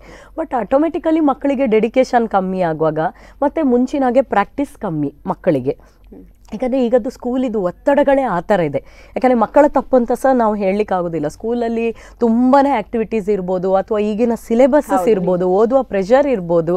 ಅರೆ ಆದಷ್ಟು ಈ ಡ್ಯಾನ್ಸ್ ಅಂತಲ್ಲ, ಯಾವುದೇ ಒಂದು ಆರ್ಟ್ ಎಕ್ಸ್ಟ್ರಾ ಆ್ಯಕ್ಟಿವಿಟಿ ಅವ್ರು ಏನು ಮಾಡ್ತಾರೆ ಅದಕ್ಕೆ ಒಂದು ಸ್ವಲ್ಪ ಪ್ರಮಾಣದ ಸಮಯವನ್ನು ಅವರು ಮೀಸಲಿಡಲೇಬೇಕು ಅಂತೇಳಿ. ಅಂದರೆ ಸುಮ್ಮನೆ ಟೈಮ್ ಪಾಸಿಗೆ ಅಂತ ಕಲಿಯೋದಕ್ಕಿಂತ ಯಾವುದನ್ನು ಕಲಿತಾರೋ ಅದನ್ನೇ ಅವರು ಒಂದು ಮೇಯ್ನ್ ಒಂದು ಹಂತದವರೆಗೆ ಕಲಿತೇವೆ ಅನ್ನುವಂಥದ್ದೊಂದು ಮಕ್ಕಳು ಮನವರಿಕೆ ಮಾಡ್ಕೊಳ್ಬೇಕು ಅಂತೇಳಿ. ಅಫ್ಕೋರ್ಸ್ ಅದೇ ನೀವು ಹೇಳಿದಾಗೆ ಈಗ ಟೈಮಿಂಗ್ ಇರ್ಬೋದು ಅಥವಾ ಡೆಡಿಕೇಶನ್ ಇರ್ಬೋದು, ಮತ್ತು ಅಂಥದ್ದೆಲ್ಲ ತುಂಬ ಡಿಫ್ರೆನ್ಸ್ ಇದೆ ಮಕ್ಕಳಲ್ಲಿ. ಅಥವಾ ಆ ಏಜ್ಗೆ ಬರುವಾಗ ಮಕ್ಕಳಿಗೆ ಅಂದಾಜು ಆದೀತು, ಬಹುಶಃ ನಾವು ಆ ಏಜಲ್ಲಿ ಹಾಗೆ ಇತ್ತು ಕಾಣ್ತದೆ. ಆದರೆ ಈಗದ್ದು ಸ್ವಲ್ಪ ಈ ಮೊಬೈಲ್ ಹಾವಳಿಗಳಿರ್ಬೋದು, ಟಿ ವಿ ಹಾವಳಿ ಇರ್ಬೋದು, ಅಥವಾ ತಿರುಗಲಿಕ್ಕೆ ಹೋಗುವಂಥದ್ದು ಎಲ್ಲ ಜಾಸ್ತಿ ಆಗಿದೆ. ಮುಂಚೆ ಹೋಗುವುದು ವರ್ಷದಲ್ಲಿ ಒಂದು ಸಲ ನಾವು ಹೋದರೆ ದೊಡ್ಡದು, ಉಳಿದದ್ದು ಟೈಮ್ ಎಲ್ಲ ಇಂಥದಕ್ಕೆ ಅಂತೇಳಿ ಪಾಪ ಅಪ್ಪ ಅಮ್ಮ ಇಬ್ಬರಿಗೂ ಬ್ಯುಸಿ ಇರ್ತಿದ್ರು. ಈಗ ಏನಾಗಿದೆ ಹೇಳಿದ್ರೆ ವಾರಕ್ಕೊಮ್ಮೆ ಹೋಗಲೇಬೇಕು ನಮಗೆ ಅನ್ನೋಂಥದ್ದು ಬಂದಿದೆ. ಹಾಗೆ ಆಗುವಾಗ ಸ್ವಲ್ಪ ಕಮ್ಮಿ ಆಗ್ತದೆ ಅಂತ ಹೇಳಿ. ಮಾತ್ರ ಕಲಿಕೆ ವಿಷಯದಲ್ಲಿ ಪಾಸಿಟಿವ್ ಆಗಿ ಹೇಳುವುದಾದ್ರೆ ಈಗದ್ದು ಅವಕಾಶ ತುಂಬಾನೇ ಇದೆ. ಅವಾಗ ಇಡೀ ಊರಿಗೆ 1, 2, 3 ಜನ ಗುರುಗಳಿತ್ತು ಅಂತ ಹೇಳಿದ್ರೆ, ಇವಾಗ ನಿಮಗೆ 1 ಕಿಲೋಮೀಟರಲ್ಲಿ 2-3 ಕ್ಲಾಸ್ಗಳು ಸಿಗ್ತದೆ. ಜನಕ್ಕೆ ಏನಾಗಿದೆ ಅಂದರೆ ಚಾಯ್ಸ್ ಸಿಗ್ತಾ ಇದೆ, ಫೀಸಿಗಾಗಲಿ ಕಲಿಕೆಯ ವಿಷಯದಲ್ಲಾಗಲಿ ಎಲ್ಲ, ಅಥವಾ ಡಿಸ್ಟೆನ್ಸ್ ಅಂತ ನಾವು ಏನು ಹೇಳ್ತೇವೆ, ಟೈಮಿಂಗ್, ಎಲ್ಲ ರೀತಿಯಲ್ಲೂ ಅವರಿಗೆ ಚಾಯ್ಸಸ್ ಸಿಗ್ತಾ ಇದೆ. ಹಾಗಾಗಿ ಅವಕಾಶಗಳು ತುಂಬ ಇದೆ, ಅದು ಒಂದು ಪಾಸಿಟಿವ್ ಅಂತ ಹೇಳ್ಬೋದು. ಮತ್ತೊಂದಂದರೆ ಈಗದ್ದು ಗ್ಯಾಜೆಟ್ಸ್. ನಾನು ಹೇಳಿದೆ, ನಾವೆಲ್ಲ ಮುಂಚೆ ರೇಖಾಚಿತ್ರ ಬರೆದು ಅದನ್ನು ಇದು ಮಾಡಿ ಓದಿಕೊಂಡು, ಈಗ ಒಂದು ಟೀಚರ್ ಹಾಡು ಹೇಳಿದರೆ ನಾವು ನೆನ್ಪಿಟ್ಕೊಳ್ಬೇಕಿತ್ತು, ಇಲ್ಲರೆ ಆ ಸಣ್ಣ ಐಪಾಡ್ ಅಂಥದ್ರಲ್ಲಿ ಹಾಕಿ ವಾಕ್ಮ್ಯಾನ್ ಅಂತ ಹೇಳಿರಲಿಲ್ಲ, ಅದನ್ನು ಒಂದು ಕೈಯಲ್ಲಿ ಹಿಡ್ಕೊಂಡು ಪ್ರಾಕ್ಟೀಸ್ ಮಾಡ್ತಾ ಇದ್ವಿ ನಾವು, ಒಂದು ಕೈ ಮುಷ್ಟಿಯಲ್ಲಿ ಹಿಡ್ಕೊಳ್ತಾ ಇತ್ತು, ಆ ಥರ ಇತ್ತು. ಈಗ ಮಕ್ಕಳಿಗೆ ಏನಿಲ್ಲ, ಎಲ್ರಿಗೂ ಗೊತ್ತಿರ್ಬೋದು, ಮೊಬೈಲ್ ಹೇಳುವಂಥ ಚಿಕ್ಕ ಮಕ್ಕಳು ಸಮೇತ ಯೂಸ್ ಮಾಡ್ತಾರೆ, ಅದರಿಂದ ಕಲೀಲಿಕ್ಕೆ ತುಂಬ ಸಿಗ್ತದೆ. ಹಾಗಾಗಿ ಅವೆಲ್ಲ ಈಗದ್ದು ಪಾಸಿಟಿವಿಟಿ. ಎಷ್ಟು ಸಹ ಮಕ್ಕಳು ಟೀಚರ್ಗಿಂತ ಕಲಿಸಿದ್ದನ್ನು ಬಿಟ್ಟು ತಮ್ಮ ಓನ್ ಕ್ರಿಯೇಟಿವಿಟಿಯನ್ನು ತುಂಬ ತೋರಿಸ್ಬೋದು ಈಗದ ಮಟ್ಟಿಗೆ. ಅವಕಾಶ ಜಾಸ್ತಿ ಇದೆ ಮುಂಚೆಗಿಂತ ಈಗ. ನಿಜ. ನಾವು ಮಾತಾಡ್ತಿತ್ತು ನಿಮ್ಮ ಜೊತೆ. ಸೊ ನಿಮ್ಮ ಸ್ಕೂಲಿಂಗ್ ಎಲ್ಲ ಹೇಗೆ ಆಯಿತು, ಎಲ್ಲಿ ಆಯಿತು, ಯಾವ ಕಾಲೇಜಲ್ಲಿ, ಯಾವ ಇದರಲ್ಲಿ ವಿದ್ಯಾಭ್ಯಾಸ? ನಂದು ವಿದ್ಯಾಭ್ಯಾಸ ನಾನು 8ನೇ ತರಗತಿವರೆಗೆ ಧಾರವಾಡದಲ್ಲಿ ಪ್ರೆಸೆಂಟೇಷನ್ ಕಾನ್ವೆಂಟ್ ಸ್ಕೂಲ್ ಅಂತ, ಗರ್ಲ್ಸ್ ಕಾನ್ವೆಂಟ್ ಸ್ಕೂಲ್, ಅಲ್ಲಿ ಮಾಡಿದಂಥದ್ದು. 8ನೇ ಕ್ಲಾಸ್ ನಂತರ 9ನೇ ಕ್ಲಾಸಿಗೆ ನಾನು ಉಡುಪಿಗೆ ಶಿಫ್ಟ್ ಆಯಿತು. ಇಲ್ಲಿ ಒಳಕಾಡು ಸರ್ಕಾರಿ ಶಾಲೆಗೆ ಸೇರಿ 9 ಮತ್ತು 10ನೇ ಕ್ಲಾಸ್ SSLCಯನ್ನು ಅಲ್ಲಿ ಮುಗಿಸ್ಕೊಂಡೆ. ನಂತರದಲ್ಲಿ ನಾನು ಎಜುಕೇಷನ್ ಪೂರ್ಣಪ್ರಜ್ಞಾ ಕಾಲೇಜಲ್ಲಿ ಆಯಿತು, PPCಯಲ್ಲಿ. PUC BCom, ಕಾಮರ್ಸ್ ತಗೊಂಡೆ. ನಂತರ BCom ಮಾಡಿದೆ. ಆ ನಂತರ ಇದು ಹೇಳಿದಲ್ಲ, ನನ್ನ ಡ್ಯಾನ್ಸ್ ಜರ್ನಿಯಲ್ಲಿ ವಿದ್ವತ್ ಅನ್ನುವಂಥ 1 ವರ್ಷದ್ದು ಗ್ಯಾಪ್ ಇತ್ತು. ಹಾಗಾಗಿ BCom ಮುಗಿದ ಮೇಲೆ 1 ವರ್ಷ ವಿದ್ವತ್ ಮಾಡುವವರೆಗೆ ಖಾಲಿ ಮನೇಲಿ ಕೂತ್ಕೊಳ್ಬಾರ್ದು ಹೇಳಿ PGDCA ಕೋರ್ಸಿಗೆ ಸೇರಿಕೊಂಡೆ. ಉಡುಪಿ PPCಯಲ್ಲೇ ಹೋದೆ. ಸೊ ಅದು ಒಂದು ಕೋರ್ಸ್ ಆಯಿತು ನಂದು. ಆ ನಂತರ ನಾನು ಎಜುಕೇಷನ್ ಮುಗಿಸಿದ ನಂತರ ಇಲ್ಲಿ ಬಂಟಕಲ್ ಮಧುವಾದಿರಾಜ ಇಂಜಿನಿಯರಿಂಗ್ ಕಾಲೇಜಲ್ಲಿ as a assistant to principal ಡೆಸಿಗ್ನೇಷನಿಗೆ ಸೇರಿಕೊಂಡಿದ್ದೆ. 2 ವರ್ಷ ಕೆಲಸ ಮಾಡಿದೆ. ಅಲ್ಲಿ ಅಶೋಕ್ ರಾವ್ ಅನ್ನುವಂತಹ ಒಬ್ಬರು ಪ್ರಿನ್ಸಿಪಲ್ ಬಂದಿದ್ದರು. ತುಂಬ ಅಂದರೆ ತುಂಬ ವಿಷಯದಲ್ಲಿ ನನಗೆ ಸಪೋರ್ಟ್ ಮಾಡಿದರು. ಕಾಲೇಜಲ್ಲಿ ಕಲಿಯೋದು ಕೆಲವು ಎಷ್ಟೋ ವಿಷಯಗಳಿರ್ತದೆ ನಮಗೆ ಜಾಬಲ್ಲಿ ಕಲಿಯುವಂಥದ್ದು, ಅದನ್ನೆಲ್ಲ ನನಗೆ ಸರಿಂದಾಗಿ ಕಲ್ತ್ಕೊಂಡೆ. ಈ ಲೆಟರ್ ಡ್ರಾಫ್ಟಿಂಗ್ ಇರ್ಬೋದು, ಸುಮಾರು ಮೀಟಿಂಗ್ ಮಿನಿಟ್ಸ್ ಅಂತ ಏನು ಹೇಳ್ತೇವೆ, ಈ ವ್ಯಾವಹಾರಿಕವಾಗಿ ತುಂಬಾ ಅವರಿಂದ ಕಲಿತೆ. ಅವರಿಂದಾಗಿ ನನಗೆ MCom ಮಾಡಬೇಕನ್ನುವಂಥ ಒಂದು ಆಸೆ ಕೆಲಸಕ್ಕೆ ಸೇರಿದ ಮೇಲೆ ಬಂತು. ಯಾಕಂದ್ರೆ ಅಲ್ಲಿ ಟೀಚಿಂಗ್ ನಾನ್ ಟೀಚಿಂಗ್ ಹೇಳಿ ಒಂದು ಡಿಫ್ರೆನ್ಸ್ ಇರ್ತದೆ ಕಾಲೇಜ್ಗಳಲ್ಲಿ. ಸೊ ಅದನ್ನು ನೋಡುವಾಗ ನನಗೆ ಅನಿಸ್ತು. ಮತ್ತು ನನ್ನ ಅಮ್ಮನಿಗೆ ನಾನು ಡಬಲ್ ಗ್ರ್ಯಾಜುಯೇಟ್ ಆಗಬೇಕನ್ನುವಂಥ ತುಂಬ ಒಂದು ಆಸೆ ಇತ್ತು, ಅಪ್ಪನಿಗೆ ಅಮ್ಮನಿಗೆ. ಸೊ ಈ ಡ್ಯಾನ್ಸ್ ಇದರಿಂದಾಗಿ ಅವ್ರು ನನಗೆ ಯಾವುದೇ ರೀತಿ ಪ್ರೆಷರ್ ಹಾಕಿರಲಿಲ್ಲ. ಆ ಆಸೆಗೆ ಅಲ್ಲಿ ಒಂದು ನನಗೆ ಅವಕಾಶ ಸಿಕ್ತು ಅಂತ ಹೇಳ್ಬೋದು. ಹಾಗೆ ಅಲ್ಲಿ ನಾನು ಕೆಲಸಕ್ಕೆ ಹೋಗ್ಕೊಂಡು ಮೈಸೂರು ಯೂನಿವರ್ಸಿಟಿ, ಓಪನ್ ಯೂನಿವರ್ಸಿಟಿಯಲ್ಲಿ M.Com ಅನ್ನು ಮುಗಿಸ್ಕೊಂಡೆ. ಓಕೆ, ಈ ಭರತನಾಟ್ಯ ಮಾಡ್ತಾ ಇದ್ರಿ, ಎಜುಕೇಶನ್ ಕೂಡ ಮಾಡಿದ್ರಿ. ಆಫ್ಟರ್ ಮ್ಯಾರೇಜ್ ಎನ್ನುವಂಥದ್ದೊಂದು new step, new phase of life ನಮ್ಮದು. ಸೊ ಆವಾಗ ನಿಮಗೆ ಯಾವ ರೀತಿಯ ಸಪೋರ್ಟ್ ಬಂತು? ಫ್ಯಾಮಿಲಿ ಆಗಿರ್ಬೋದು, ಅಂದ್ರೆ ಹೊಸತೊಂದು ಫ್ಯಾಮಿಲಿಗೆ ನಾವು ಹೋಗುವಂತ, ಸೊ ಅದು ಯಾವ ರೀತಿ ನಿಮ್ಮದು ಚೇಂಜಸ್ ಆಯ್ತು ಆ ಟೈಮಲ್ಲಿ? ತುಂಬಾ ಒಳ್ಳೆ ಪಾಯಿಂಟ್. ಯಾಕಂದ್ರೆ ಎಷ್ಟೇ ಡ್ಯಾನ್ಸ್ ಕಲ್ತಿದ್ರೆ ಸಹ ನೀವು ಹೇಳಿದಾಗೆ ಒಂದು ಮದುವೆ ಇರ್ಬೋದು ಅಥವಾ ಈ ತಾಯ್ತಾನ ಅಂತ ಹೇಳಿರ್ಬೋದು, ಎಲ್ಲ ಒಂದು ಬ್ರೇಕ್ ಕೊಡುವಂಥದ್ದು. ನನಗೆ ಅಲ್ಲಿಯೂ ಅದರ ಮಟ್ಟಿಗೆ ನಾನು ತುಂಬಾನೇ ಲಕ್ಕಿ ಅಂತ ಹೇಳ್ಬೋದು. ಯಾಕಂದರೆ ನನ್ನ ಹಸ್ಬೆಂಡ್ ರಾಘವೇಂದ್ರ ಭಟ್ ಅಂತ ಹೇಳಿ, ಅವರು ಪುರೋಹಿತ ವೃತ್ತಿ, ಲವ್ ಮ್ಯಾರೇಜ್, ನಮ್ಮದು ಲವ್ ಕಮ್ ಅರೇಂಜ್ ಮ್ಯಾರೇಜ್. ಅವರು ಮೃದಂಗ ಆರ್ಟಿಸ್ಟ್ ಕೂಡ, ಅದು ಒಂದು ನನಗೆ ಪ್ಲಸ್ ಪಾಯಿಂಟ್ ಆಯಿತು. ಯಾಕಂದ್ರೆ ನನಗೆ ಪರಿಚಯ ಆಗುವಾಗೆಲ್ಲೂ ಮೇಯ್ನ್ ನಮಗೆ ಇದ್ದದ್ದೇ ನನಗೆ ಆಗ್ಬೋದು, ನನ್ನ ತಂದೆ ತಾಯಿಗೆ ಆಗ್ಬೋದು, ಡ್ಯಾನ್ಸಿಗೆ ಸಪೋರ್ಟ್ ಮಾಡುವಂಥ ವ್ಯಕ್ತಿಯೇ ಬೇಕು ಅಂತೇಳಿ. ಎಷ್ಟು ಆಗ್ತದೆ ಈಗ, ಫಸ್ಟಿಗೆ ಸಪೋರ್ಟ್ ಮಾಡ್ತೇವೆ ಹೇಳ್ತಾರೆ, ಮತ್ತೆ ಸ್ಟೇಜಿಗೆ ಹೋಗೋದಾಗ್ಲಿ ಅಥವಾ ಮನೆದು ಜವಾಬ್ದಾರಿಗಳೆಲ್ಲ ಬಿಟ್ಟು ನಾವು ಕ್ಲಾಸಿಗೆ ಹೋಗುವಾಗ, ಯಾಕಂದ್ರೆ ಮನೇಲಿ ಒಬ್ರು ಬೇಕಾಗ್ತದೆ ನೋಡ್ಕೊಳ್ಳಿಕ್ಕೆ. ಸೊ ಅಂತಲ್ಲಿ ಹೋಗುವಾಗೆಲ್ಲ ಎಷ್ಟೇ ಆದ್ರೂ ಮದುವೆ ಆದ ಮೇಲೆ ಅದು ಸ್ವಲ್ಪ ಹಿನ್ನಡೆ ಅಂತ ಹೇಳ್ಬೋದು. ಒಂದೇ ರೀತಿ ಇರುವುದಿಲ್ಲ, ಕೆಲವರು ತುಂಬಾ ಸಪೋರ್ಟ್ ಇರ್ತಾರೆ, ಕೆಲವರಿಗೆ ಅದೊಂದು ಅಥವಾ 4 ಜನ ಹೇಳುವಾಗ ಅದನ್ನೊಂದು ಸ್ವಲ್ಪ ತಲೆಗೆ ತಕೊಳ್ಳೋದು ಕೆಲವು ನೋಡ್ತೇವೆ ಈಗ ಉದಾಹರಣೆಗಳು. ಅದರ ಮಟ್ಟಿಗೆ ನನಗೆ ದೇವರ ಅನುಗ್ರಹ ಸಂಪೂರ್ಣ ಇತ್ತು.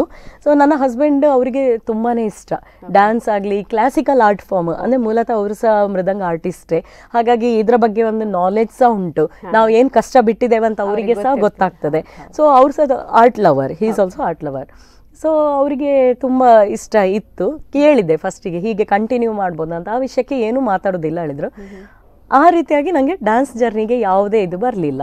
ಒಂದಂತ ಹೇಳಿದರೆ ಈ ಡೆಲಿವರಿ ಟೈಮಲ್ಲಿ ಒಂದು ಗ್ಯಾಪ್ ಅಂತ ಹೇಳಿ ಬಂತು ವಿನ, ಮತ್ತು ನನ್ನದೇ ನನ್ನ ಸ್ವಯಂ ಇದರಿಂದಾಗಿ ಜವಾಬ್ದಾರಿ ಬೇರೆ ಆಯಿತು ವಿನ, ಡ್ಯಾನ್ಸ್ ಕ್ಲಾಸ್ ಜರ್ನಿ ಆಗಲಿ ಅಥವಾ ಈಗಕ್ಕೂ ನಾನೀಗ ಪ್ರಾಕ್ಟೀಸ್ ಹೋಗ್ತೇನೆ, ಎಲ್ಲಿಯಾದರೂ ಮಾಡ್ತೇನೆ ಅಂತ ಹೇಳಿದರೆ ಯಾವುದೇ ರೀತಿ ನನಗೆ ಆಬ್ಜೆಕ್ಷನ್ ಇಲ್ಲ. ನನಗಿಂತ ಜಾಸ್ತಿ ಉಮೇದಲ್ಲಿ ಅವ್ರು ಇರ್ತಾರೆ.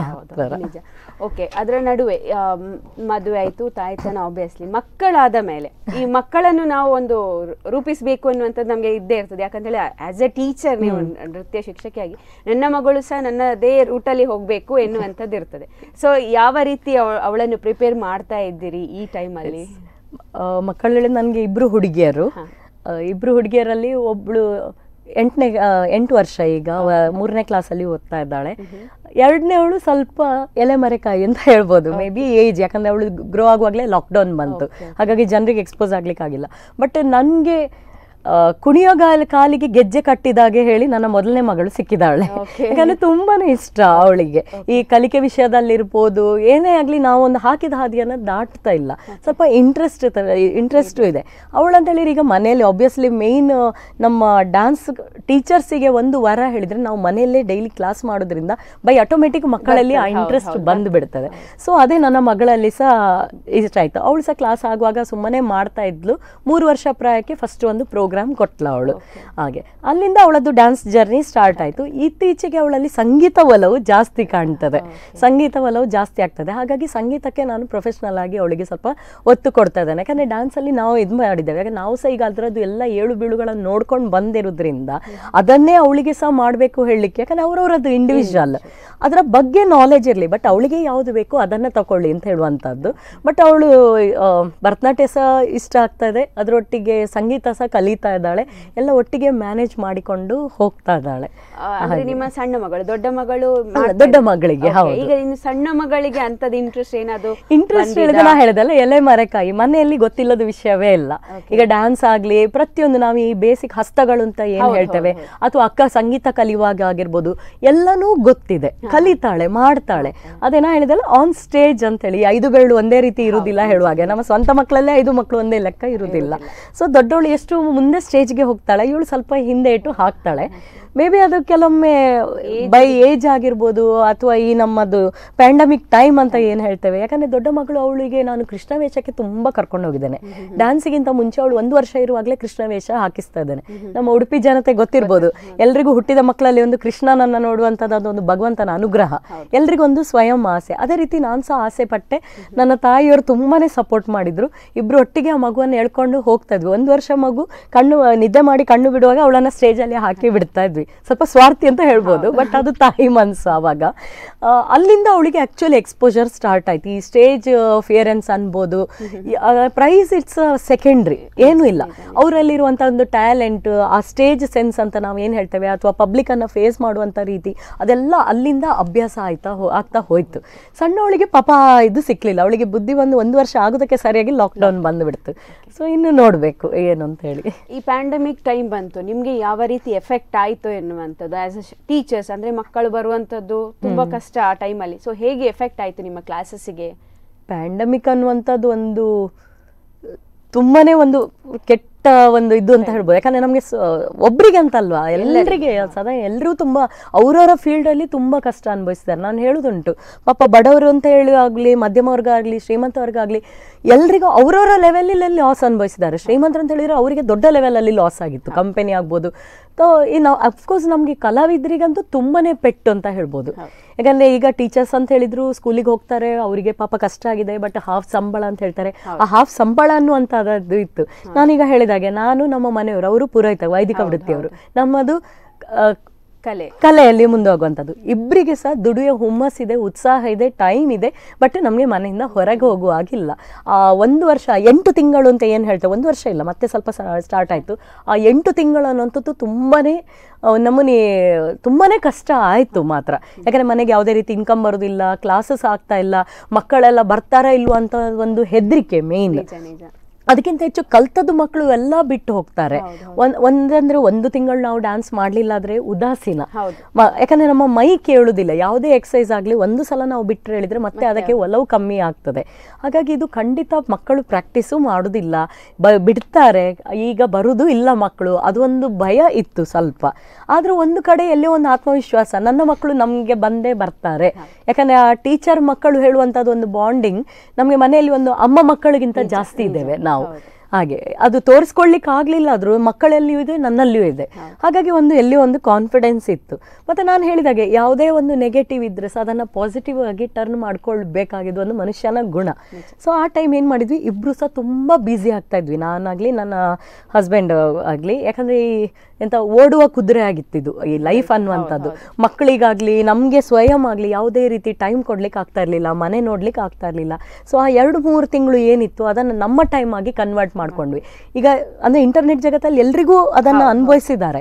ಸೊ ಅದೊಂದು ವಿಷಯದಲ್ಲಿ ನನಗೆ ಪಾಸಿಟಿವ್ ಅಂತ ಹೇಳ್ತೇನೆ. ಈ ಲಾಕ್ಡೌನ್ ಅನ್ನುವಂಥದ್ದು ಸುಮಾರು ಹೊಸ ಹಾಡುಗಳು ಕಲಿಬೋದಾಗಲಿ, ಡ್ಯಾನ್ಸ್ ಯಾವ ರೀತಿ ಮಾಡ್ಬೋದು, ಒಂದು ಸುಮಾರು ಇಂಟರ್ನೆಟ್ ನೋಡಲಿಕ್ಕೆ ಟೈಮ್ ಸಿಕ್ತು. ನಮ್ಮ ಮಕ್ಕಳ ಮೇಲೆ ಕಾನ್ಸಂಟ್ರೇಟ್ ಮಾಡಲಿಕ್ಕೆ ಟೈಮ್ ಸಿಕ್ತು, ಅವರ ಓದಿನ ವಿಷಯದಲ್ಲಾಗಲಿ ಎಲ್ಲ.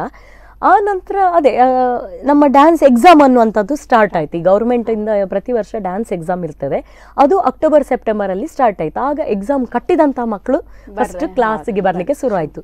ಹೆದರಿಕೊಂಡು ಮಾಡಿದ್ದು. ಯಾಕಂದರೆ ಎಲ್ರಿಗೂ ಅವರವರ ಜೀವ ಭಯ, ಫ್ಯಾಮಿಲಿ ಭಯ ಇದ್ದೇ ಇರ್ತದೆ. ಮನೆಯಲ್ಲಿ ಅಫ್ಕೋರ್ಸ್ ಸಣ್ಣ ಮಕ್ಕಳಿದ್ದಾರೆ, ಬಟ್ ತುಂಬಾ ಸಪೋರ್ಟಿವ್ ಆಗಿದ್ರು. ಪೇರೆಂಟ್ಸ್ ಆಗಲಿ ಮಕ್ಕಳಾಗಲಿ ಎಲ್ಲರೂ ಬಂದರು. ಆದಷ್ಟು ಡಿಸ್ಟೆನ್ಸಲ್ಲಿ ಮಾಡಿದ್ವಿ. ಮತ್ತೆ ಹೇಳಿದಲ್ಲ, ನಮ್ಮ ಮನೆ ಮಕ್ಕಳು ಹೇಳುವಾಗ ಎಷ್ಟಾದರೂ ಅದು ಒಂದು ಒಲವು ಇರ್ತದೆ. ಅಲ್ಲಿಂದ ನಮ್ಮದು ಜರ್ನಿ ಪುನಃ ಸ್ಟಾರ್ಟ್ ಆಯಿತು. But according to first lockdown, second lockdown ತುಂಬಾ ವರದಾನ ಆಯಿತು ನನಗೆ. ಯಾಕಂದರೆ ಫಸ್ಟಲ್ಲಿ ಎಲ್ಲ ಮಕ್ಕಳಿಗೂ ಆನ್ಲೈನ್ ಅಂದರೆ ಏನಂತ ಗೊತ್ತಿರಲಿಲ್ಲ. ಸ್ವತಃ ನಾವು ಸಹ ಟ್ರೈ ಮಾಡಿ ಇದಾಗುದಲ್ಲ ಹೇಳಿ ಕೈ ಚೆಲ್ಲಿದ್ವಿ. ಯಾಕಂದರೆ ಎದರಲ್ಲಿ ಮಗುವನ್ನು ನೋಡೋದಕ್ಕೂ ಎಲ್ಲೋ ಒಂದು ಆನ್ಲೈನಲ್ಲಿ ತಾಳ ಮೇಳ ಲಯ ಯಾವುದೂ ಸೇರುವುದಿಲ್ಲ ನಮಗೆ. ಹಾಗಾಗಿ 1-2 ಸಲ ನೋಡಿ ಬಿಟ್ವಿ, ಆಗುದಲ್ಲ ಹೋಗುದಲ್ಲ. ಬಟ್ ಏನಾಯ್ತು ಅಂದರೆ ಫಸ್ಟ್ ಇಯರಲ್ಲಿ ಸ್ಕೂಲ್ಸಿಂದ ಆನ್ಲೈನ್ ಸ್ಟಾರ್ಟ್ ಆಗಿದ್ದು ಮಕ್ಕಳಿಗೆ ಒಳ್ಳೆ ಅಭ್ಯಾಸ ಆಯಿತು. ವೈಫೈ ಇಂಟರ್ನೆಟ್ ಪ್ಯಾಕೇಜ್ ಸಹ ಬಂತು. ಆವಾಗ ಎಣಿಸಿದೆ, ಸೆಕೆಂಡ್ ಪ್ಯಾಂಡಮಿಕಲ್ಲಿ ಈ ಥರ ಆಯ್ತು ಅಂತ ಹೇಳಿದ್ರೆ ನಾವು ಯಾಕೆ ಟ್ರೈ ಮಾಡಬಾರ್ದು. ಯಾವುದ್ಯಾವುದೋ ಪ್ರೋಗ್ರಾಮ್ ಎಲ್ಲೆಲ್ಲಿ ಕುತ್ಕೊಂಡು ಏನೆಲ್ಲ ನಡೆಸ್ತಾ ಇದ್ದಾರೆ ಜಗತ್ತಲ್ಲಿ, ನಾವು ಒಂದು ಯಾಕೆ ಟ್ರೈ ಕೊಡಬಾರ್ದು ಅಂತ ಹೇಳಿ. ಅವಕಾಶ ನಮಗೂ ಬೇಕು, ಮಕ್ಕಳಿಗೂ ಬೇಕು. ಯಾಕಂದ್ರೆ ಅವ್ರು ಸಹ ಮಕ್ಕಳ ವಿಷಯ ಹೇಳಿದರೆ ಪಾಪ ತುಂಬಾ ಡಮ್ ಆಗಿ ಹೋಗಿದ್ದಾರೆ. ನನ್ನ ಸ್ವಂತ ಮಗಳನ್ನ ನೋಡಿದ್ಮೇಲೆ ಗೊತ್ತಾಯ್ತು, ಕೆಳಗಿಂದ ಮೇಲೆ ಹಾಲಿಗೆ ಹೋಗ್ಬೇಕಾದ್ರೆ ಅಮ್ಮ ಕಾಲು ನೋವು ಆಗ್ತದೆ ಹೇಳಿ. ಅಂದ್ರೆ ಈ ಪ್ರಾಯದಲ್ಲಿ ಸಣ್ಣ ಮಕ್ಕಳು ಕೆಳಗಿಂದ ಮೇಲೆ ಮೆಟ್ಲು ಏರುವಾಗ ಕಾಲು ನೋವು ಆಗ್ತದೆ ಹೇಳಿದ್ರೆ ಯಾವ ಪರಿಸ್ಥಿತಿ ಬಂದಿರ್ಬೋದು ಮಕ್ಕಳಲ್ಲಿ, ಅದು ಸಹ ಆಕ್ಟಿವ್ ಇರುವ ಮಕ್ಕಳಲ್ಲಿ. ಏನು ಮಾಡೋದು ಮಕ್ಕಳಲ್ಲಿ ಹೇಳುದಿಲ್ಲ, ಆಕ್ಟಿವ್ ಇರುವ ಮಕ್ಕಳಲ್ಲಿ ಅವರಿಗೆ ಎನರ್ಜಿ ಲಾಸ್ ಆಗ್ಬೇಕಂತೆ. ದಿನ ಡಬಲ್ ಎನರ್ಜಿ ಗೇನ್ ಆಗ್ತದೆ, ಅದನ್ನು ಎಲ್ಲಿ ಖರ್ಚು ಮಾಡೋದು ಗೊತ್ತಾಗುದಿಲ್ಲ ಅವರಿಗೆ. ಹಾಗಾಗಿ ತಂಟೆ ಮಾಡೋದು ಎಲ್ಲ ಸ್ವಲ್ಪ ಜಾಸ್ತಿ ಮಕ್ಕಳು. ಅವಾಗ ನಾನು ಎಣಿಸಿದೆ, ಇಲ್ಲ ಈ ಸಲ ಏನೇ ಆದರೂ ಆನ್ಲೈನ್ ಮಾಡ್ಬೇಕು. ಯಾಕಂದ್ರೆ ನಮಗೆ ಫಸ್ಟ್ ಇಯರಲ್ಲಿ ಏನಾಯ್ತು ಹೇಳಿದ್ರೆ, ಆಫ್ಟರ್ ಲಾಂಗ್ ಗ್ಯಾಪ್ 7 ತಿಂಗಳಾದ ನಂತರ ಕ್ಲಾಸಿಗೆ ಹೋಗುವಾಗ ಸಾಧಾರಣ 7 ವರ್ಷವೇ ಹಿಂದೆ ಹೋಗಿದ್ರು ಮಕ್ಕಳು. ಯಾಕಂದ್ರೆ ಯಾವುದೇ ರೀತಿ ಟಚ್ ಇರ್ಲಿಲ್ಲ, ಪ್ರಾಕ್ಟೀಸ್ ಅಂತೂ ಮಾಡಿಯೇ ಇಲ್ಲ. ಕೆಲವರು ಪಾಪ ಮಾಡಿದ್ದಾರೆ, ಓದುದ್ರಲ್ಲಿ ಇದ್ರು ಕೆಲವರೆಲ್ಲ. ಮತ್ತೆ ಎಲ್ರಿಗೂ ಸ್ವಲ್ಪ ಎಂತ ಅಂತ ಹೇಳಿ ಕಕ್ಕಬಿಕ್ಕಿ ಆಗಿದ್ರು, ಪೇರೆಂಟ್ಸ್ ಆಗ್ಲಿ ಮಕ್ಕಳಾಗ್ಲಿ. ಆಲ್ಮೋಸ್ಟ್ 7 ತಿಂಗಳು 7 ವರ್ಷ ಹಿಂದೆ ಹೋದಾಗೆ ಆಗಿತ್ತು. ತುಂಬಾನೇ ಭಯ ಆಯ್ತು ನಂಗೆ, ಅಂದ್ರೆ ನಾವು ಪುನಃ ಅಲ್ಲಿಂದ ಸ್ಟಾರ್ಟ್ ಮಾಡ್ಬೇಕಾ ಮಕ್ಕಳಿಗೆ ಅಂತೇಳಿ. ಬಟ್ ತುಂಬಾ ಬೇಗ ಪಿಕಪ್ ಆದ್ರು. ಇದು ಸೆಕೆಂಡ್ ಅಲ್ಲಿ ಬರಬಾರ್ದು ಅಂತ ಹೇಳಿ ಫಸ್ಟಿಗೆ ಅಲರ್ಟ್ ಆಗಿತ್ತು. ಹಾಗಾಗಿ ಈ ಪ್ಯಾಂಡಮಿಕ್ ಸೆಕೆಂಡ್ ಲಾಕ್ಡೌನ್ ಏನ್ ಬಂತು ಅದನ್ನು ಆನ್ಲೈನ್ ಕ್ಲಾಸ್ ರೂಪದಲ್ಲಿ ತಕೊಂಡೆ. ಕೇವಲ ನನ್ನ ಕ್ಲಾಸ್ ಮಕ್ಕಳಿಗಲ್ಲ, ಹೊರಗಡೆಯಿಂದ ತುಂಬಾ ಮಕ್ಕಳು ಸಿಕ್ಕಿದ್ರು. ಅದೊಂದು ನನಗೆ ತುಂಬಾನೇ ವರವಾಗಿ ಪರಿಗಣಿಸ್ತು ಅಂತ ಹೇಳ್ಬೋದು. ಯಾಕಂದ್ರೆ ಹೊರಗಿನ ಬೇರೆ ಬೇರೆ ಸಂಪರ್ಕ ಇಲ್ಲದೆ ಇರುವ ಮಕ್ಕಳು ಅಥವಾ ನಮ್ಮ ಫ್ಯಾಮಿಲಿಯವರದ್ದೇ ಮಕ್ಕಳಾಗಿರ್ಬೋದು. ಕೆಲವರಿಗೆ ಕ್ಲಾಸಸ್ ಇಲ್ಲ ಅಂತೆ, ಕೆಲವರಿಗೆ ಅಥವಾ ಮಕ್ಕಳೆಲ್ಲ ಮಾತಾಡುವಾಗ ಅವರ ಊರಲ್ಲಿ ತರಗತಿಗಳೇ ಇಲ್ಲ. ಇದ್ರೆ ಸಹ ಈ ಕೆಲವು ಮೆಟ್ರೋ ಸಿಟೀಸ್ ಅಲ್ಲಿ ತುಂಬಾನೇ ಕಾಸ್ಟ್ಲಿ. ನಮ್ಮ ಉಡುಪಿ ಫೀಸಿಗೆ ಕಂಪೇರ್ ಮಾಡಿದ್ರೆ ಹೊರಗಡೆ ಮೆಟ್ರೋ ಸಿಟೀಸ್ ಅಲ್ಲಿ ತುಂಬಾನೇ ಕಾಸ್ಟ್ಲಿ. ಮತ್ತೆ ಸಮಯದ ಅಭಾವ, ಸೇಫ್ಟಿ ಅಗೇನ್ ನಾನು ಹೇಳಿದಾಗ ಈ ಲಾಕ್ಡೌನ್ ಸೇಫ್ಟಿ ಇರ್ಬೋದು ಅಥವಾ ಹೊರಗಿನ ಜನರ ಇದರಲ್ಲಿ ಸೇಫ್ಟಿ ಇರ್ಬೋದು. ಅದೆಲ್ಲದಿಂದಾಗಿ ಅವರು ನನಗೆ ಆನ್ಲೈನ್ ಅಲ್ಲಿ ಬರ್ಲಿಕ್ಕೆ ಸ್ಟಾರ್ಟ್ ಮಾಡಿದ್ರು. ಸೊ ಆ ರೀತಿಯಲ್ಲಿ ಒಂದು 2ನೇ ಲಾಕ್ಡೌನ್ ನಮಗೆ ವರ ಆಯ್ತು. 1ನೇ ಲಾಕ್ಡೌನ್ ಸ್ವಲ್ಪ ಕಷ್ಟ ಆಯ್ತು, 2ನೇ ಲಾಕ್ಡೌನ್ ವರದ ರೂಪದಲ್ಲಿ ಪರಿಗಣಿಸ್ತು ಅಷ್ಟೇ. ಈಗ ಮಕ್ಕಳು ಅಂದ್ರೆ ನಿಮ್ಮ ಇದರಲ್ಲಿ ಮಕ್ಕಳು ತರಗತಿಯಲ್ಲಿ ಎಷ್ಟು ಮಕ್ಕಳಿದ್ದಾರೆ ಅಂತ, ಎಷ್ಟು ಜನ ಬರ್ತಾ ಇದ್ದಾರೆ, ಅಂದ್ರೆ ಇಂಟ್ರೆಸ್ಟ್ ಹೇಗೆ ಕಂಪೇರ್ ಟು ಓಲ್ಡನ್ ಡೇಸ್ ಈಗ ಹೇಗಿದೆ ಪ್ಯಾಂಡಮಿಕ್ ನಂತರದ ದಿನಗಳಲ್ಲಿ? ಓಲ್ಡನ್ ಡೇಸ್ ಹೇಳಿದ್ರೆ ನಮ್ಗೆ ಎಂತ ಆಯ್ತು ಅಂತ ಹೇಳಿದ್ರೆ ಫಿಲ್ಟರ್ ಆದ್ರು ಮಕ್ಕಳು. ಅಂದ್ರೆ ನಾನು ಹೇಳಿದೆ ಅಲ್ಲ, ಕೆಲವೊಮ್ಮೆ ಟೈಮ್ ಪಾಸಿಗೆ ಬರ್ತಾ ಇದ್ರು, ಕೆಲವರು ಆಟಿಗೆ ಅಂತ ಬರ್ತಾ ಇದ್ರು, ಇನ್ನೊಬ್ಳು ಹೋಗ್ತಾಳೆ ಅಂತ ನಾನು ಹೋಗ್ತೇನೆ, ಹಾಗೆಲ್ಲ ಇತ್ತು. ನಾನು ಹೇಳಿದಾಗ ಎಲ್ಲರನ್ನೂ ಒಂದೇ ಲೆಕ್ಕ ಕಲಿಸ್ತಾ ಇದ್ವಿ. ಯಾಕೆ ಕಲಿತಾ ಇಲ್ಲ ಮಕ್ಕಳು ಅಂತ ನಮ್ಗೆ ಒಂದು ಕ್ವಶನ್ ಮಾರ್ಕ್ ಇತ್ತು. ನಾವು ಕಲಿಸೋದು ಸರಿ ಆಗ್ತಾ ಇಲ್ವಾ, ಅಥವಾ ನಾನು ಇಂಟ್ರೆಸ್ಟ್ ತೋರಿಸೋದು ಕಮ್ಮಿ ಆಗ್ತದಾ, ಅಥವಾ ಏನಿರ್ಬೋದು ಅಂತ ಹೇಳಿ ಒಂದು ನಮ್ಗೆ ಯೋಚನೆ ಇತ್ತು. ಈ ಸೆಕೆಂಡ್ ಇದು ಲಾಕ್ಡೌನ್ ಟೈಮಲ್ಲಿ ಎಲ್ಲ ಮಕ್ಕಳು ಫಿಲ್ಟರ್ ಆಗಿ ಹೋದ್ರು. ಅಂದ್ರೆ ಕೆಲವರಿಗೆ ಇಂಟ್ರೆಸ್ಟ್ ಲಾಸ್ ಆಯ್ತು, ನಾವು ಬರುದಿಲ್ಲ ಅಂತ. ಮತ್ತೆ ಕೆಲವರು ಅವರ ಹತ್ರದ ಇದಕ್ಕೆ ಸೇರಿಕೊಂಡ್ರು, ಅಥವಾ ಅವರದ್ದು ಆಕ್ಟಿವಿಟೀಸ್ ಚೇಂಜ್ ಆಯ್ತು, ಸ್ಕೂಲ್ ಹಾಗೆ ಬೇರೆ ಬೇರೆ ಇಂಟ್ರೆಸ್ಟ್ ಇಂದ ಈಗ ಕರೆಕ್ಟ್ ಯಾರು ಕಲಿಯೋ ಇಂಟ್ರೆಸ್ಟ್ ಇದ್ದಾರೆ ಆ ಮಕ್ಕಳು ಮಾತ್ರ ನಿಂತಿದ್ದಾರೆ. ಅಂದ್ರೆ ಸಪೋಸ್ ಈಗ ಫಸ್ಟ್ ಒಂದು 20, 30, 40 ಮಕ್ಕಳು ಹೇಳಿದ್ರೆ ಇವಾಗ ಕಮ್ಮಿಯಾಗಿ 30 ಮಕ್ಕಳಿಗೆ ಇಳಿದು ಆಲ್ಮೋಸ್ಟ್ 10-20 ಮಕ್ಕಳು ಬಿಟ್ಟಿದ್ದಾರೆ. ಅಂದ್ರೆ ಈಗ ನನ್ನ ಕ್ಲಾಸ್ ರೇಂಜ್ ಅಲ್ಲಿ ಹೇಳುದು. ಅದೇ ರೀತಿ ಬೇರೆಯವರಿಗೂ ಅನುಭವ ಆಗಿದೆ. ಇನ್ನು ಕೆಲವರಿಗೆ ಈ ಆನ್ಲೈನ್ ಥ್ರೂ ಇಂದ ಎಕ್ಸ್ಪೋಜರ್ ಜಾಸ್ತಿಯೇ ಮಕ್ಕಳು ಸೇರಿದ್ದಾರೆ. ಅದು ಒಂದು ಖುಷಿ ವಿಚಾರವೇ. ನಾ ಹೇಳಿದಾಗ ಯಾವುದೇ ಕ್ಲಾಸ್ ಇರಲಿ, ಆರ್ಟಿಸ್ಟ್ ಜಾಸ್ತಿ ಆದ್ರೆ ಯಾರಿಗೂ ಒಳ್ಳೇದು. ಸೊ ನಮ್ಮ ರೀತಿಯಲ್ಲಿ ನೀವು ಹೇಳಿದ ಪ್ರಕಾರ ಕಮ್ಮಿ ಆಗಿದೆ, ಮುಂಚೆಗೆ ಕಂಪೇರ್ ಮಾಡಿದ್ರೆ ಕಮ್ಮಿ ಆಗಿದ್ದಾರೆ. ಬಟ್ ಇದಾಗಿದೆ ನಮಗೆ ಆನ್ಲೈನ್ ಕ್ಲಾಸ್ ಮಾಡೋದ್ರಿಂದ ಅದು ಅಲ್ಲಿಗೆ ಬ್ಯಾಲೆನ್ಸ್ ಆಗಿದೆ. ಸೊ ನಮಗೆ ವೈಯಕ್ತಿಕವಾಗಿ ಯಾವುದೇ ಇದು ಬರಲಿಲ್ಲ, ಬಟ್ ಕಲಿಯೋ ಮಕ್ಕಳಿಗೆ ಸ್ವಲ್ಪ ಜಾಸ್ತಿ ಕೊಡುವ ಹಾಗೆ ನಮಗೆ ಒಂದು ಅವಕಾಶ ಸಿಕ್ಕಿದೆ ಅಷ್ಟೇ. ಓಕೆ ಶ್ರುತಿ ಅವರೇ, ಇಷ್ಟೊತ್ತು ನಮ್ಮ ಜೊತೆ ನಿಮ್ಮ ಭರತನಾಟ್ಯ ಜರ್ನಿ ಆಗಿರ್ಬೋದು, ಶಿಕ್ಷಕ ವೃತ್ತಿಯ ಬಗ್ಗೆ ನೀವು ನಮ್ಮ ಜೊತೆ ಮಾಹಿತಿಯನ್ನು ಹಂಚಿಕೊಂಡ್ರಿ. ಸೊ ಈ ಸಮಯದಲ್ಲಿ ಮುಂಬರುವ ಯುವ ಪೀಳಿಗೆ ಆಗಿರ್ಬೋದು ಅಥವಾ ಈಗ ಕಲಿತಾ ಇರುವಂಥ ಮಕ್ಕಳಾಗಿರ್ಬೋದು, ಅವರಿಗೆ ಯಾವ ರೀತಿಯ ಮೆಸೇಜನ್ನು ಕೊಡಲಿಕ್ಕೆ ಬಯಸ್ತೀರಿ ಅನ್ನುವಂಥದ್ದು? ಮುಂಬರುವ ಪೀಳಿಗೆ ಅಂತ ಹೇಳಿದ್ರೆ ಅದೇ ಮುಂಚಿನ ಪ್ರಕಾರ ನೋಡಿದ್ರೆ ಈಗದ್ದು ಕಲಿಕೆಯ ವಿದ್ಯಾರ್ಥಿಗಳು ತುಂಬಾ ಆಗಿದ್ದಾರೆ. ಹಾಗಾಗಿ ನಾನು ಕೇಳ್ಕೊಳ್ಳೋದಿಷ್ಟೇ ವಿದ್ಯಾರ್ಥಿಗಳ ಹತ್ರ, ಯಾವುದನ್ನೇ ನೀವು ಒಂದು ಆರ್ಟ್ ಫೀಲ್ಡ್ ಆಗಲಿ ಒಂದು ಕ್ಷೇತ್ರ ಅಂತ ಹೇಳಿ ಒಂದು ಆರಿಸ್ಕೊಂಡ್ರೆ ಕಲಿಯೋದನ್ನ ಆದಷ್ಟು ಒಂದು ಅದರದ್ದು ಗೆರೆ ಮುಟ್ಟುವವರೆಗೆ ಬಿಡಬೇಡಿ ಯಾವುದೇ ಕಾರಣಕ್ಕೆ. ಯಾಕಂದರೆ ಮದುವೆ ನಂತರ ಇರಲಿ ಅಥವಾ ನಮ್ಮದು ವ್ಯಾವಹಾರಿಕ ವೃತ್ತಿಗೆ ಹೋಗುವಾಗ ಖಂಡಿತ ಬ್ರೇಕ್ ಅಂತ ಹೇಳಿ ಬಂದೇ ಬರ್ತದೆ. ಹಾಗಾಗಿ ನಿಮಗೆ ತಂದೆ ತಾಯಿ ಅನುಗ್ರಹ ಇರುವವರೆಗೂ, ಅವಕಾಶ ಇರುವವರೆಗೂ ಯಾವುದೇ ಕಾರಣಕ್ಕೂ ನೀವು ಯಾವುದೇ ಡ್ಯಾನ್ಸ್ ಆಗಲಿ, ಮ್ಯೂಸಿಕ್ ಆಗಲಿ ಅಥವಾ ಚಿತ್ರಕಲೆ ಆಗಿರ್ಬೋದು, ಯಕ್ಷಗಾನ, ಯಾವುದೇ ಆರ್ಟ್ ಫೀಲ್ಡನ್ನು ಕಲಿತಾ ಇದ್ರು ಮಧ್ಯದಲ್ಲಿ ಖಂಡಿತ ಬಿಡಬೇಡಿ. ಯಾಕಂದರೆ ಈಗ ಅವಕಾಶ ಸಿಗ್ತಾ ಇದೆ ನಿಮಗೆ. ಹಾಗಾಗಿ ಒಂದು ಪಾಯಿಂಟ್ ಮತ್ತೊಂದಂದರೆ ಡೆಡಿಕೇಶನ್. ಅದರಲ್ಲಿ ನಾವು ಎಷ್ಟು ಇಂಟ್ರೆಸ್ಟ್ ತೋರಿಸ್ತೇವೋ ಅದು ನಮ್ಮಲ್ಲಿ ಅಷ್ಟೇ ಇಂಟ್ರೆಸ್ಟ್ ತೋರಿಸ್ತದಂತೆ. ಪ್ರಾಕ್ಟೀಸ್ ಆಗಿರ್ಬೋದು, ಎಲ್ಲ ವಿಷಯದಲ್ಲಿ ಸಹ. ಮತ್ತೊಂದು, ವಿದ್ಯಾರ್ಥಿಗಳು ಯಾರೆಲ್ಲ ಗುರುಗಳಾಗ್ಲಿಕ್ಕೆ ಬಯಸ್ತೀರೋ ಒಂದು ನಾನು ಕಿವಿ ಮಾತು ಹೇಳೋದಂತ ಹೇಳಿದರೆ, ಮಕ್ಕಳು ಅವರನ್ನು ನಿಮ್ಮಲ್ಲಿ ಕಾಣ್ತಾರಂತೆ. ಇದು ನಮಗೆ ಸ್ವತಃ ಎಕ್ಸ್ಪೀರಿಯನ್ಸ್ ಆಗಿರುವಂಥದ್ದು.